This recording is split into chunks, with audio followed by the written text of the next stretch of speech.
ब्राह्मण का पुत्र पुनः कैसे जीवित हुआ।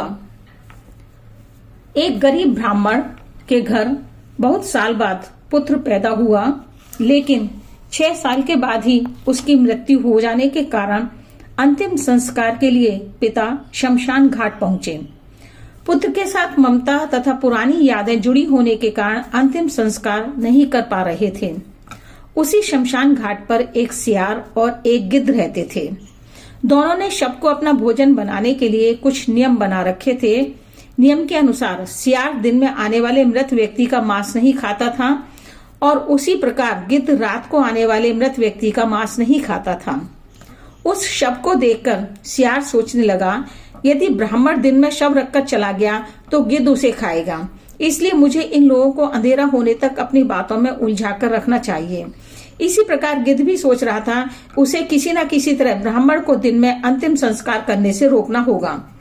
गिद्ध ब्राह्मण के पास आकर कहने लगा, आप सबके दुख का कारण मोह है। संसार में आने वाला अपनी आयु पहले ही लिखवाकर आता है।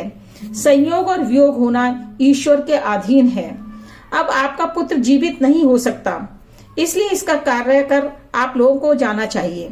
संध्या होने को हो रही है और हिंदू धर्म के अनुसार रात को अंतिम संस्कार नहीं करते हैं। गिद्ध की बातें सुन सभी लोग कहने लगे कि गिद्ध सही कह रहा है, हम सबको चलना चाहिए। सियार गिद्ध की बातें सुन उसकी चाल समझ गया और ब्राह्मण से कहने लगा, आप लोग कितने निर्दयी हैं, जिसके साथ 6 साल बिताए उसके लिए थोड़ी देर और नहीं रुक सकते हैं। आज के बाद तो आप कभी भी इसको नहीं देख पाएंगे, इसलिए शाम तक रुकना चाहिए। सियार की बातें सुनकर सभी लोगों को ने रुकने का विचार बना लिया। गिद्ध अपनी बाजी उल्टी पड़ती देख बोला, आप लोग ज्ञानी होते हुए भी कैसे सियार की बातों में आ सकते हैं। एक न एक दिन हर प्राणी इसी अवस्था में आता है, इसलिए दुख को त्याग अपने घर जाना चाहिए। आप लोगों के दुख करने से मृतक की आत्मा दुखी होती है। यह सुनकर सभी ने आ जाने की योजना बना ली, लेकिन तभी सियार लपक कर आया और बोला, यदि यह बच्चा जीवित रहता तो आप लोगों के वंश को बढ़ाता। आपके कुल का अस्त हुआ है, अतः सूर्यास्त तक रुकना चाहिए। मेरा विचार है, आगे जैसी आप लोगों की इच्छा। गिद्ध भी कहाँ हार मानने वाला था।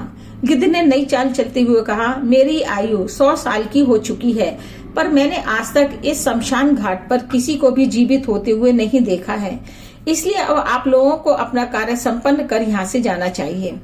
अब सियार को लगा कि उसका शिकार हाथ से निकलने वाला है, इसलिए कहने लगा कि जब तक सूर्य आकाश में स्थित है, ईश्वर कुछ भी चमत्कार दिखा सकते हैं, इसलिए दिन छिपने तक आप लोगों को इंतजार करना चाहिए।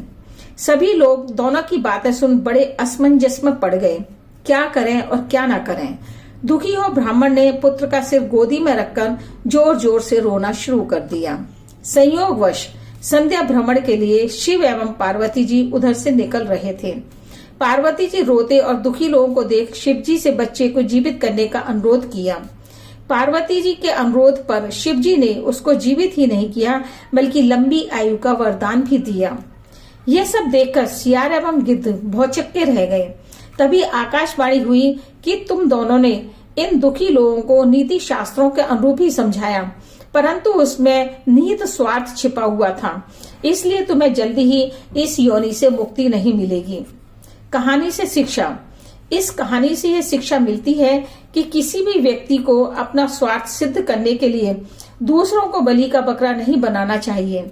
अगर सियार और गिद्ध अपनी अपनी चालाकी नहीं दिखाते तो एक को तो भोजन अवश्य मिलता, परंतु जैसे 2 बंदरों की लड़ाई में लोमड़ी को फायदा होता है, उसी प्रकार गिद्ध और सियार की चालाकी का फायदा यहाँ पर दुखी गरीब ब्राह्मण को भगवान शिव के आशीर्वाद के रूप में पुनः पुत्र प्राप्ति से होता है।